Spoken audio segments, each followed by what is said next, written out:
Written by Christina Pietro-Monaco, a pupil of mentors Dr. Thompson and Dr. Chadu.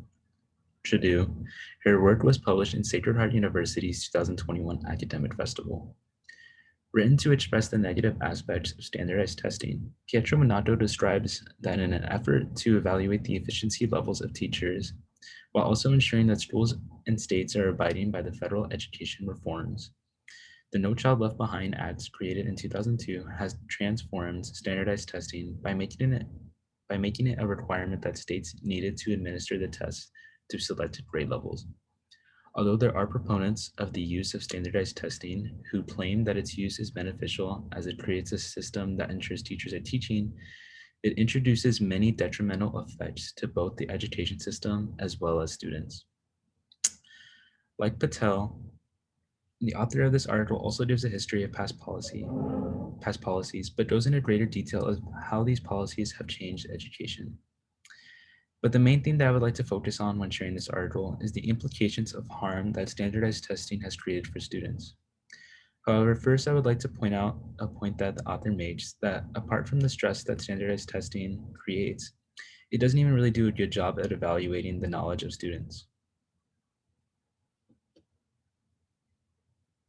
As a study in 2001 illustrates, test scores do not truly represent student performance, and illustrated that up to 80% of annual test score improvements are temporary and not related to progress in learning. Additionally, students lack the development of skills and characteristics such as problem solving, determination, imagination, and other real life skills.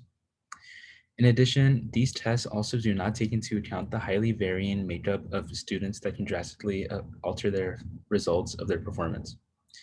There's still many structural racist obstacles that prevent minorities from accessing the same resources as their white counterparts in place, making the illusion of equitable testing a fallacy. And instead of being exposed to skills that will increase critical thinking, which will prove to be useful for future life, as well as if a student wants to advance to college, they are taught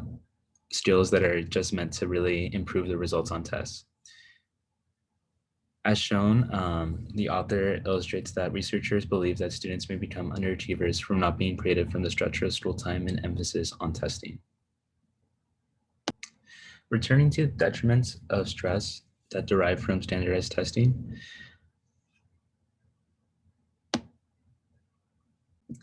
many healthcare professionals urge Congress to reconsider their passing of the No Child Left Behind Act in fear of making student health even worse than before, as increased standardized testing increases the feelings of being sick prior to testing as well as during the test. She further goes on to state that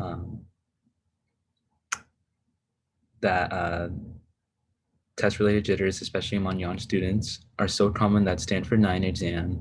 comes with instructions on what to do with the test booklet in case a student vomits on it. For this occurrence to be so common that a rule has to be actually written about it shows that there is clearly a problem with the way tests are being administered and the pressure that's being put on them. In addition, the tests aren't really showing the true academic potential that students have, as with increased nerves, they are unable to really show how smart they are, as the author states that with the highest amount of stress within students, they had a 13% chance of a decrease to answer questions correctly, which again goes to show the high effects of stress and how it can really lower the results of what is normally a really intelligent student. Furthermore, students aren't the only group of people that are facing the pressures of the No Child Left Behind Act. As a result of the punishments that occur when negative growth happens over a sustained amount of time, teachers are given the incentive to increase their students' results at any cost, which even leads to cheating among teachers, and also the teachers eventually erasing the student's answers in favor of changing it to the right answer, as Pietro Damato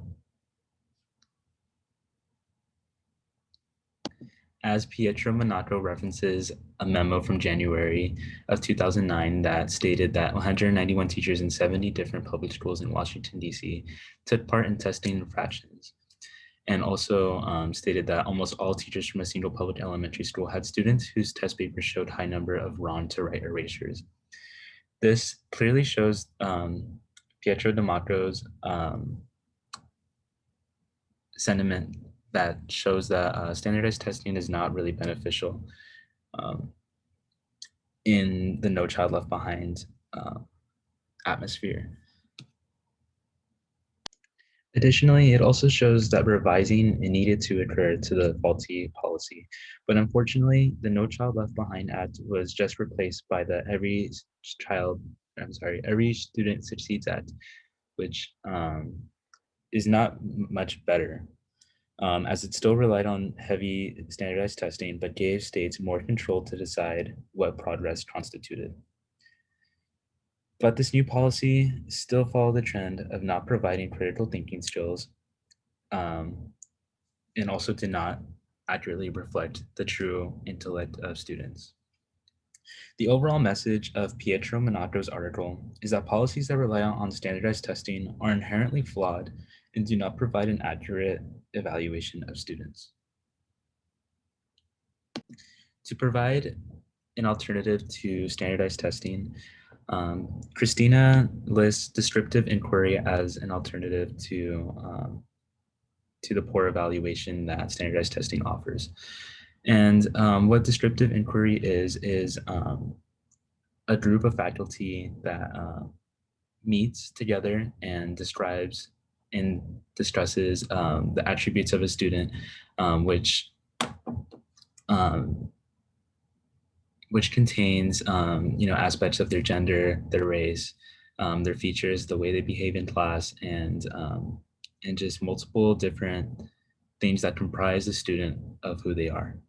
And what this does is it creates a better way to teach the student, as well as creating a better environment for that student to learn in. By doing this, students are able to, by following this way of evaluation, students are able to have a more enriching learning experience that also helps them to learn more about themselves and their learning habits.